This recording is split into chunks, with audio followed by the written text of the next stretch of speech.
राज्यसभा में सुधांशु त्रिवेदी सभी विपक्षियों का गर्दा उड़ा दिया, विशेषकर कांग्रेस का और ममता सरकार का। लेकिन यही नहीं, सभी विपक्षियों को बाउंड्री लाइन के बाहर उन्होंने अपने तूफानी अंदाज में जो बोला, एक एक शब्द हर कोई सुन के उनके भाषण के अंदाज पर मुग्ध हो गया। पीछे आप देख रहे हैं सुधांशु जी के पीछे सुधा मूर्ति, जो कि सासू माँ हैं पूर्व प्रधानमंत्री ऋषि सुनक की। तो ज़्यादा समय न लेके आपको हम वो भाषण सुनाते हैं। Narratives that betray our democratic values. Looking to the enormity and gravity of the situation, I reserve my ruling on certain situations that have happened during his address and will give my ruling. Shri Sudhanshu Trivedi. माननीय सभापति महोदय, 15 minutes.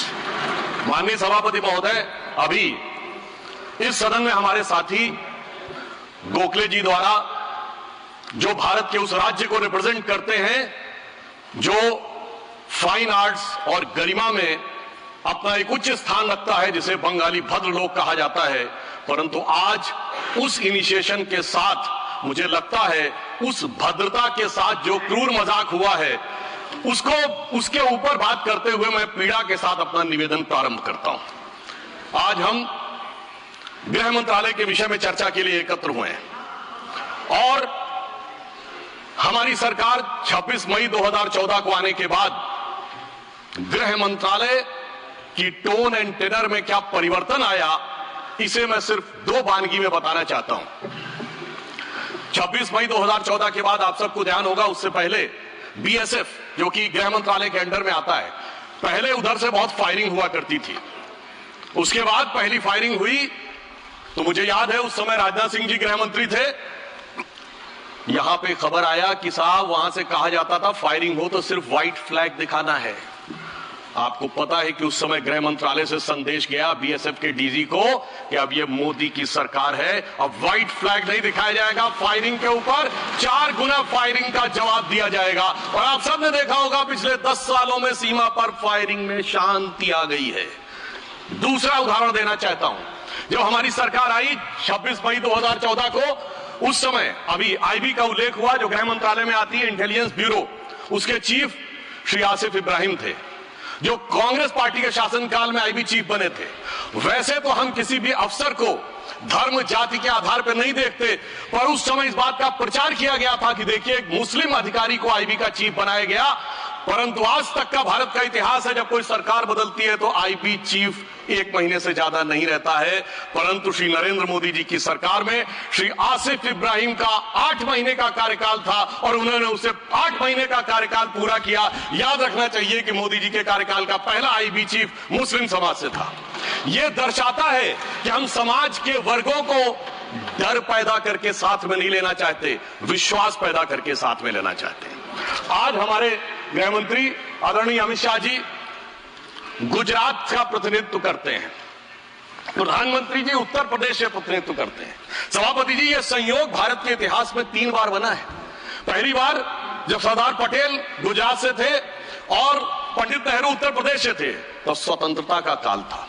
दूसरी बार लाल कृष्ण अडवाणी जी गृह मंत्री थे और अटल बिहारी वाजपेयी जी उत्तर प्रदेश से थे, तब भारत ने 21वीं सदी में प्रवेश किया था। आज जब अमित शाह जी गुजरात से हैं और मोदी जी यूपी से हैं, तो भारत ने अमृत काल में प्रवेश किया है। अर्थात मैं कह सकता हूं काल के कपाल पर, भारत के भाल पर कुछ तो नया होने वाला है और कुछ ना कुछ तो नया हुआ है, उसे आज समझने की जरूरत। अब मैं बताना चाहता हूं कि गृह मंत्रालय ने इस दरमियान किस किस प्रकार से कार्य किए। मैं 3 प्रकार के कार्य बताना चाहता हूं। एक, वो कार्य जो पिछली सरकारें भी कर रही थी, वो हमने करके दिखाया। दूसरा, वो कार्य जो पिछली सरकारें कर ही नहीं सकती थी, सोच नहीं पाई, वो करके दिखाया। और तीसरे वो कार्य हैं जिसमें पिछली सरकारों ने एड़ी चोटी का जोर लगा दिया कि नहीं हो सकते, वो भी करके दिखाया। पहली श्रेणी में वो कार्य हैं, यानी मैं मानता हूं दूसरी सरकारों ने भी प्रयास किया होगा कि आतंकवाद की घटनाएं कम हो और अपराध की घटनाएं कम हो। तो मैं बताना चाहता हूं, आतंकवाद की जो कुल घटनाएं जून 2004 से 14 के बीच में 7,214 थी, और 14 से 2024 के बीच में 2,240 है, 69% की कमी आई है। कुल मृत्यु जो नागरिकों की और सिक्योरिटी फोर्सेस की होती थी उसमें 68% की कमी आई है। नागरिकों की जो मृत्यु होती थी उसमें 81% की कमी आई है। सिक्योरिटी कोर्सेस में जो फोर्सेस की जो मृत्यु होती थी उसमें 46% की कमी आई है। और मैं एक महत्वपूर्ण बात बताना चाहता हूं, स्टोन पेल्टिंग के इंसिडेंसेस 2010 में 2,654 थे, अब 0 है। ऑर्गेनाइज हड़ताल 0 है, स्टोन पेल्टिंग 0 है, स्टोन पेल्टिंग में जख्मी होने वाले 0 हैं। सभापति महोदय, पत्थर पड़ने के दौर खत्म हो गया, मगर अगर किसी की अकल पे पत्थर पड़ा हो तो उसे बदला हुआ नजारा नहीं दिखाई पड़ता। इसलिए मैं कहना चाहता हूं, चश्मा उतारो, फिर देखो यारो, दुनिया नई है, चेहरा पुराना। महिला सुरक्षा के लिए एक अलग प्रभार बनाया गया। 2018 में इंटीग्रेटेड हेल्पलाइन बनाई गई और 181 हेल्पलाइन को राज्यों और केंद्र शासित प्रदेशों के साथ जोड़ा गया। फोरेंसिक को मजबूत करने के लिए प्रदेश में डीएनए विश्लेषण और साइबर फोरेंसिक की लैब्स बनाई गई। मॉडर्नाइजेशन करने के लिए 80 करोड़ की एक अलग मंजूरी दी गई। फोरेंसिक इकोसिस्टम को बेहतर बनाने के लिए 7 नई फोरेंसिक प्रयोगशालाएं बनाने की बात हुई, और जिसमें यूपी, बिहार, उड़ीसा, राजस्थान, छत्तीसगढ़, तमिलनाडु और केरल में, और इसके अतिरिक्त पुणे, गुवाहाटी, भोपाल और कोलकाता की लैब्स को और इंप्रूव करने का कार्य किया गया। ये वो कार्य है जो पिछली सरकारों ने सोचा नहीं था वो कर पाए। मैं उदाहरण देना चाहता हूं। एक है सीएए का उदाहरण अभी हमारे साथी ने दिया। मैं याद दिलाना चाहता हूं, इसी संसद में एक वो दौर था जब इनकी नेता ममता बनर्जी जी ने भारत के इतिहास में इकलौती बार जब चेयर के ऊपर फाइल फेंकी थी, किस बात को लेकर कि बांग्लादेशी घुसपैठियों के बारे में चर्चा करने का मौका नहीं दिया जा रहा है। और आज मैं कहना चाहूंगा, कितना बड़ा बदलाव दिखता है कि जिन लोगों ने इतना बड़ा कार्य किया था वो आज कितना पीछे हट गए। इसे कहते हैं कि वक्त के साथ इंसान कैसा बदलता है। सीए पे मैं कहना चाहूंगा, सीए गृह मंत्रालय का विषय है, नागरिकता, और ये एक संसद के द्वारा पारित कानून था, परंतु राज्य विधानसभाओं ने उसके खिलाफ प्रस्ताव पारित कर दिया। यह सरासर कानून का उल्लंघन था, सरासर संविधान का उल्लंघन था, और मैं कह सकता हूं इसके द्वारा संविधान खतरे में था। दूसरा मैं उदाहरण देना चाहता हूं, यूएपीए का चेंज किया गया, यानी अब केवल एक संगठन आतंकवादी नहीं होगा, कोई व्यक्ति आतंकवादी होगा तो उसको भी आतंकवादी माना जाएगा। एनआईए एक्ट में आतंकवाद की परिभाषा स्थापित की गई। मृत्यु दंड पर यह संशोधन किया गया कि क्षमा याचना केवल संबंधित व्यक्ति ही कर पाएगा, दूसरा नहीं कर पाएगा। आपदा के लिए विशेष धनराशि की व्यवस्था की गई, और नक्सलवाद को समाप्त करने में अभूतपूर्व सफलता हमें मिली है। अभी दिसंबर के महीने में हमारे गृह मंत्री अमित शाह जी नक्सलवाद प्रभावित क्षेत्र में सीआरपीएफ के कैंप में पूरी रात गुजार कर आए हैं। जो लोग ये कहने का प्रयास करते हैं कि इसको डर और किससे वो, उससे उनको समझने का प्रयास करना चाहिए। अब वो दौर चले गए सभापति महोदय। मुझे याद है 6 अप्रैल 2010 को दंतेवाड़ा में 76 सीआरपीएफ के जवान शहीद हो गए थे, और उसके बाद ऐसी समाचार आते थे कि देश के कुछ विश्वविद्यालयों में शहीद जवानों के प्रति नहीं, नक्सलवादियों के समर्थन में कार्यक्रम हो रहे थे। वो दौर अब समाप्त हो गया। अब तीसरी श्रेणी में मैं बताना चाहता हूं, वो काम आते हैं, किए हैं गृह मंत्रालय ने, जो पिछली सरकारें कहती रही कि नहीं हो सकता, नहीं हो सकता, वो करके दिखाया। धारा 35A, धारा 370। मैं कह सकता हूं जब सरदार पटेल गृह मंत्री थे, राज्यों का महकमा उनके पास था, वो कश्मीर की कसक जो रह गई थी, वो कसक अगर आज समाप्त हुई है तो अगस्त 2019 में अमित शाह जी के शासनकाल में वह समाप्त हुई है। मैं कहना चाहता हूं, श्यामा प्रसाद मुखर्जी जी ने पहला बलिदान दिया था। रावी के तट पर 26 जनवरी 1930 को कांग्रेस के लाहौर अधिवेशन में स्वराज्य की शपथ ली गई थी, पर वो शपथ अधूरी रह गई थी। तो सरदार पटेल के दिल में कसक थी, श्यामा प्रसाद मुखर्जी जी का बलिदान था, और अटल जी के दिल में वेदना थी। उन्होंने कहा था 15 अगस्त का दिन कहता आजादी अभी अधूरी है, सपने सच होने बाकी हैं, रावी की शपथ न पूरी है। परंतु वो शपथ किसने पूर्ण की? प्रधानमंत्री श्री नरेंद्र मोदी जी के नेतृत्व में हमारे वर्तमान गृह मंत्री श्री अमित शाह जी ने उसको पूरा किया। और इसी के साथ मैं एक पंक्ति में कहना चाहूंगा, इतना बड़ा परिवर्तन भारत के इतिहास में आया कि अपनी सरकार की तरफ से और प्रधानमंत्री जी की तरफ से कि दर्द की रात गई, गम के जमाने भी गए, और मोदी जी के हिम्मत से कई दाग पुराने भी गए। इसके अलावा जो कश्मीर में बड़ा परिवर्तन आया, मैं एक उदाहरण बताना चाहता हूं। अभी हमारे साथी ने डर का उल्लेख किया, तो मैं बताना चाहता हूं 10 सितंबर 2024 को भारत के पूर्व गृह मंत्री सुशील कुमार शिंदे जी का बयान था कि मैं गृह मंत्री के रूप में जाता था तो डल लेक में मैं गृह मंत्री के रूप में होता था और डर के मारे उनकी क्या हालत होती थी, वह शब्द संसदीय नहीं है। तो मैं अपनी स्वरचित पंक्ति में कहना चाहूंगा, हमारे साथी सब समझ जाएंगे कि लहूलुहान थी घाटी और झेलम डरी हुई थी, खामोशियां रातों की दिन में भरी हुई थी और दहशत का था वो आलम कि डल लेक घूमने में गृह मंत्री के पग के नीचे धरती फटी हुई थी। और आप समझिए आज हमारी स्थिति यह है कि हमारे गृह मंत्री वो हैं जिनको देखकर आतंकवादियों की छाती फटने लगती है और आतंकवाद के समर्थन करने वालों के छाती में दर्द होने लगता है। सभापति जी, मैं कहना चाहता हूं उनकी सरकार और हमारी सरकार में अंतर था जो भारत की परंपरा में है। उन्होंने बहुत दिन नाग पंचमी की, नागों को दूध पिलाया, हमने जन्मेजय का नाग यज्ञ करके दिखाया जिसमें सारे नाग आकर समाहित हो गए। तो मैं एक पंक्ति में कहना चाहूंगा, कश्मीर घाटी को लहूलुहान करने वालों सुनो, एक भी शहीद हुआ जवान नहीं भूले हैं और दूध भी पिलाते हैं परंपरा हमारी मित्र, किंतु नाग यज्ञ का विधान नहीं भूले। और मैं ये कहना चाहता हूं दूसरा उदाहरण, एक सिर्फ दूसरा उदाहरण, हमारे कांग्रेस के युवा नेता जिन्होंने तथाकथित भारत यात्रा निकाली, उसी कश्मीर कहते हैं कि हालात नहीं बदले। इस पूरे देश ने वो दृश्य देखा जब भैया और बहन दोनों सुरक्षित वातावरण में मधुर मनोभावों के साथ बर्फ के गोले के साथ खेलते नजर आ रहे थे। और ये वही कश्मीर था जहां उनके गृह मंत्री के पैर के नीचे धरती फटी जा रही थी। इतना बड़ा बदलाव भी दिखाई नहीं पड़ता। मैं पूछना चाहता हूं मेरे भाई कि अगर आप ये कहना चाहते हैं वही कश्मीर था जहां ऐसे इसके झंडे दिखाई पड़ते थे, जहां पाकिस्तान जिंदाबाद के नारे दिखाई पड़ते थे, वहां पर अगर आरजी और पीजी दोनों एक साथ सुरक्षित थे, एसजी भी खुश रही होंगी, मुझे लगता है जीजा जी को भी खुशी का एहसास होना चाहिए। मैंने किसी का नाम नहीं लिया है। और इसके लिए गृह मंत्री जी को साधुवाद देना चाहिए कि कश्मीर में इतना बड़ा बदलाव देखने को मिला है, कम से कम इतना तो करना चाहिए। और मैं अपने साथियों से कहना चाहूंगा जो उनके नेता बोलते हैं डरो मत, हकीकत का सामना करो कि कितना बदलाव आया है, इसको स्वीकार करो, डरो मत। डरने का काम देश के विरोधियों के लिए छोड़ दो हमारी सरकार ने।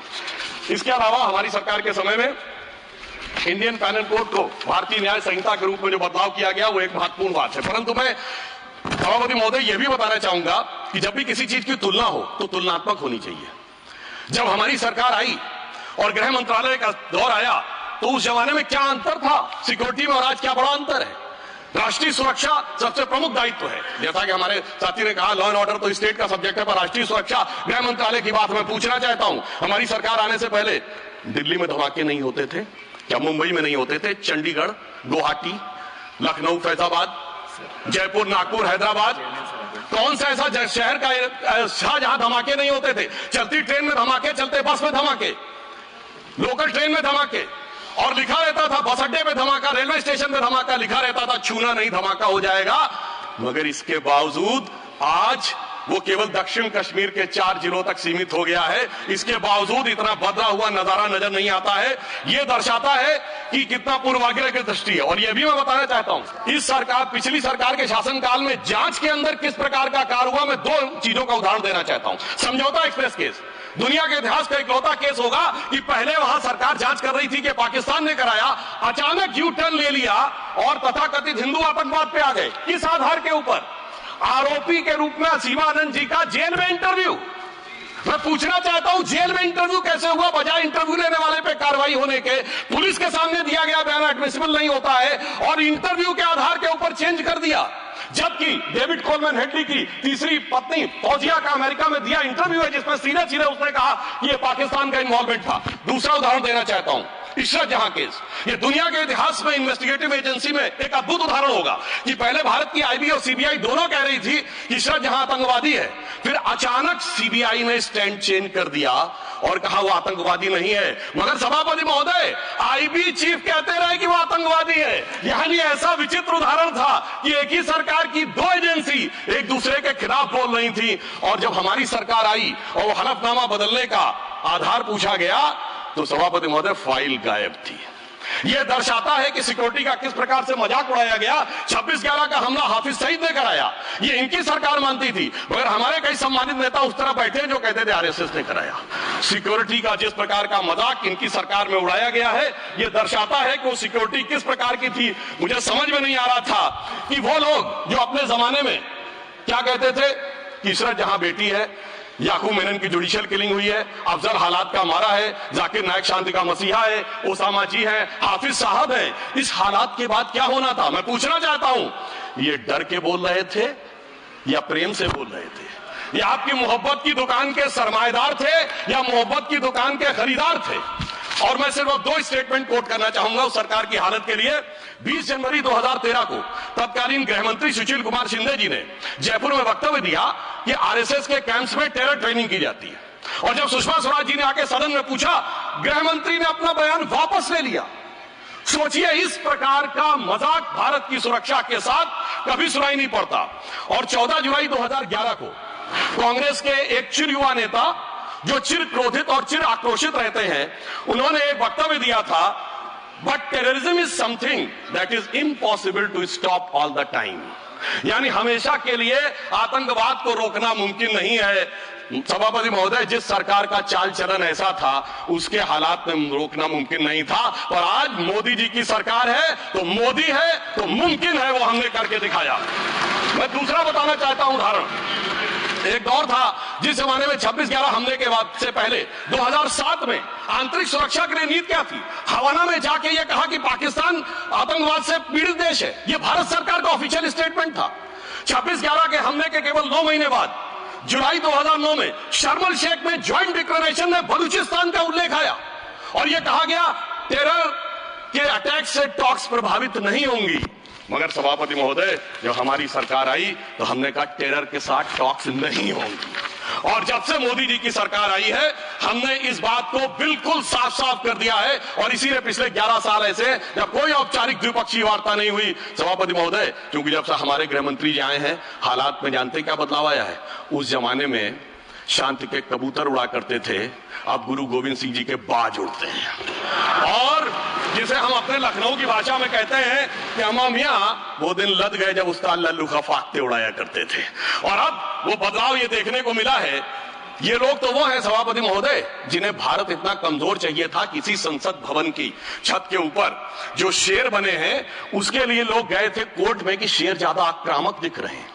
यानी इन्हें शेर बिल्ली जैसे चाहिए थे, बिल्ली जैसे नहीं, भीगी बिल्ली जैसे चाहिए थे। परंतु शायद ये भूल गए कि हमारे प्रधानमंत्री जी और गृह मंत्री जी गुरु गोविंद सिंह जी से भी प्रेरणा लेते हैं, शिवाजी महाराज से भी प्रेरणा लेते हैं, महाराणा प्रताप से भी प्रेरणा लेते हैं। और उनकी तरफ से हमारी नीति के लिए कहना चाहूंगा कि मन में है धैर्य और तन में प्रचंड शौर्य, बन चंद्रगुप्त मौर्य प्रलय मचाएंगे। और महाराणा और शिवा की संतति कहाते हम शीश कट जाए भले झुकने ना पाएंगे। और बार बार छेड़िए ना भारत स्वाभिमान को, अन्यथा बाद में बहुत पछताएंगे। सौगंध मां भवानी की उठेगी ललकार जब आपके घरों पे चील कौवे मंडराएंगे। और ये आपने देखा, ये बालाकोट में भी दिखा, ये सर्जिकल स्ट्राइक में भी दिखा। तो हमारे विरोधी क्या कहते थे? आदमी मरे थे कि कौवे मरे थे, पेड़ गिरी थी कि बिल्डिंग गिरी थी। इस प्रकार के मजाकिया बात करने वाले लोगों को मैं बताना चाहता हूं कि भारत की व्यवस्था, अभी एक विषय का उल्लेख आया हमारे साथी ने, मैं एक बात पूछना चाहता हूं। वोटर डुप्लीकेशन की बात हमारे विरोधी उठाते हैं। मैं कहना चाहता हूं, अगर वोटर डुप्लीकेशन की बात करना चाहते हो तो पहले सिटीजनशिप डुप्लीकेशन तो क्लियर कर लीजिए। क्यों नहीं एनआरसी के लिए हाँ बोल देते हैं, उसके बाद ये मुद्दा ही खत्म हो जाएगा। भाई जब आप कह रहे हैं कि वोटर्स को लेकर आपके मन में संदेह है तो एक बार एनआरसी करवा दीजिए, दूध का दूध पानी का पानी। मगर सभापति महोदय, एनआरसी क्यों नहीं करानी है? उसका कारण यह है कि पिछले चुनाव में सबसे बड़ी जीत कहां पे हुई है? असम की धुबरी सीट पे कांग्रेस के नेता रकीबुल हसन 10,25,000 से जीते हैं। और असम के जो हमारे साथी यहां बैठे होंगे, धुबरी को मिनी बांग्लादेश कहा जाता है। तो इसलिए एनआरसी नहीं करानी है, मगर डुप्लीकेशन का मुद्दा उठाना है। मैं पूछना चाहता हूं जो लोग इस विषय को उठाना चाहते हैं। सर मैंने तो बोला ही नहीं, मैंने वो सिर्फ ये तारीफ की वो जीते हैं। I have just put up the facts and nothing personal. I have said he has got the biggest sir हमने तो सिर्फ एक डाटा बताया है। Sudhanshu ji, take your seat. Honorable members, एक second, 1 second. Honorable members, my very extensive ruling is there that this House, the Council of States, is well within its rights to discuss conduct of any person, including member of that House. Not, I will look into it. Look at 1 second. 1 second. Honorable HM. मान्यवर, मैं बड़े ध्यान से माननीय सदस्य का भाषण सुन रहा था। इन्होंने कोई टिप्पणी माननीय सदन के दूसरे सदन के सदस्य के लिए नहीं की। इनका जीत का मार्जिन बताया, वो रिकॉर्ड का हिस्सा है मान्यवर, भारत के चुनाव आयोग के रिकॉर्ड का हिस्सा है। और इसमें अगर थोड़ा ऊपर नीचे होता होगा 2-5 हजार, तो कल भाई लेटर देकर सुधार देना सुधांशु।